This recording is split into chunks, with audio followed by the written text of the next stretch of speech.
अस्सलाम व्यूअर्स, मेरा नाम हिना वसीम है। मैं एक प्रैक्टिसिंग क्लिनिकल साइकोलॉजिस्ट हूँ। आज मैं इस वीडियो में आपको बताने जा रही हूँ DSM-5 को किस तरह से रीड किया जाता है। DSM-5 की जो डिसऑर्डर्स हैं, क्राइटेरिया जो होता है, क्लाइंट के जो सिम्टम्स होते हैं उसको हम DSM-5 से रीड करते हैं, तो हम डायग्नोस करते हैं कि ये क्लाइंट को ये प्रॉब्लम या ये डिसऑर्डर है। मेंटल डिसऑर्डर्स कौन कौन से होते हैं? दो तरह के होते हैं। एक होता है साइकोसिस, दूसरे होते हैं न्यूरोसिस। साइकोसिस जरा सीवियर टाइप के डिसऑर्डर्स होते हैं।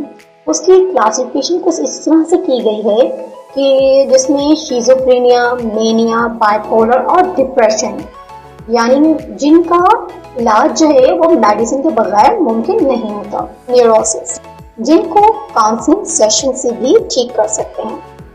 मेडिसिन से ट्रीटमेंट शुरू करते हैं, साथ साथ सेशंस पर आते हैं। न्यूरोसिस लेस सीरियस होते हैं। इनकी क्लासिफिकेशंस में ऑब्सेसिव कंपल्सिव डिसऑर्डर है, फोबिया है, एंजाइटी है और पोस्ट ट्रॉमेटिक स्ट्रेस डिसऑर्डर्स जैसे अमराज शामिल हैं। साइकोसिस में पेशेंट को अपनी बीमारी के बारे में अवेयरनेस नहीं होती है। उनकी जो इंसाइट होती है वो डेवलप नहीं होती, वो खुद को ठीक समझते हैं और यहाँ तक कि वो अपनी प्रॉब्लम के बारे में इस तरह से कहते हैं कि हमें तो कोई प्रॉब्लम ही नहीं है, हमें इलाज की ज़रूरत नहीं है। जबकि न्यूरोसिस में पेशेंट को अपनी प्रॉब्लम से रिलेटेड अवेयरनेस होती है, उनकी इंसाइट जो होती है वो डेवलप होती है, वो इस बात को समझते हैं और मानते भी हैं कि उनको ट्रीटमेंट की ज़रूरत है। यही सबसे बड़ी प्रॉब्लम है कि इंसान को जब तक अपनी प्रॉब्लम से रिलेटेड अवेयरनेस नहीं होती तो वो अपनी ट्रीटमेंट कैसे कराएं।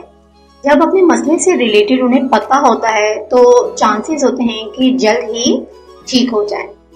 अब मैं इसमें बात करूंगी ICD-10 के क्लासिफिकेशंस। ICD-10 का ओरिजिन कैसे हुआ, इसको अमेरिकन ग्रुप ऑफ न्यूरोसाइकियाट्रिस्ट ने पब्लिश किया था। 5th एडिशन ऑफ ICD-10 में मेंटल डिसऑर्डर्स इंक्लूडेड हैं।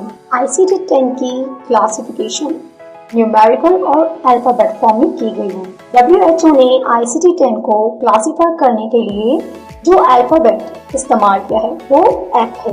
F जो है वो 5th चैप्टर को शो कर रहा है। अब हम इस क्लासिफिकेशन को कैसे समझें? अल्फाबेट टॉप पर होती है और numerical bottom. Classifications left side पर और जो डिजीज के डिस्क्रिप्शंस होती हैं वो राइट साइड पर लिखते हैं। अब हम बात करते हैं कि F0 से लेके F9 तक की जो क्लासिफिकेशंस हैं वो ऑर्गेनिक ब्रेन डिसऑर्डर्स, जिनमें delirium, dementia, delusion, catatonic disorders, hallucinations, ये तमाम अमराज जो हैं वो F0 से लेके F9 तक के क्लासिफिकेशंस में आते हैं। 10 से F19 तक की जो हैं वो behaviour disorder due to psychoactive substance, जिसमें drug addiction, alcohol use disorders, cannabis related disorders. F20 से F29 तक जो हैं वो हैं शिज़ोफ्रेनिया और डिलूजन। F30 से F39 जो हैं वो है मूड एंड अफेक्टिव डिसऑर्डर्स, जिसमें मेनिया, डिप्रेशन, बाइपोलर डिसऑर्डर्स शामिल हैं। F40 से F49 उसमें न्यूरोटिक डिसऑर्डर्स जैसे एंजाइटी डिसऑर्डर है, फोबिया है, OCD है, DCD है, सोमैटिक सिम्टम्स डिसऑर्डर्स हैं, डिसोसिएटिव डिसऑर्डर्स हैं, PTSD है और ASD है, स्लीप वेक डिसऑर्डर्स हैं। F50 से F59 जिसमें बिहेवियर डिसऑर्डर्स जैसे feeding and eating disorders, sleep disorders, sexual dysfunctions. F60 से F69 तक की जो क्लासिफिकेशंस हैं उनमें gender dysphoria, paraphilic disorder, personality disorders जैसे paranoid personality disorder, schizoid personality disorder, anti social personality disorder, borderline personality disorder, histrionic personality disorder, narcissistic personality disorder, avoidant personality disorder और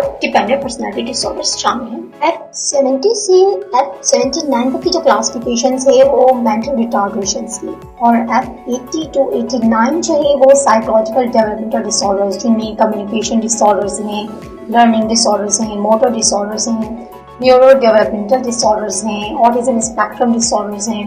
और F90 to 98 तक की जो classifications हैं वो है childhood disorders की, जिसमें ADHD, ऑटिज्म स्पेक्ट्रम डिसऑर्डर्स शामिल हैं। जबकि F99 की जो है वो अनस्पेसिफाइड है। इस वीडियो को देखने के बाद आपकी जो एक कंफ्यूजन्स थी कि DSM-5 को हम कैसे रीड करें, उसके कोड्स को किस तरह से समझें, तो काफी हद तक समझ में आया होगा कि हम इस चीज को कैसे अंडरस्टैंड कर सकते। Thanks for watching.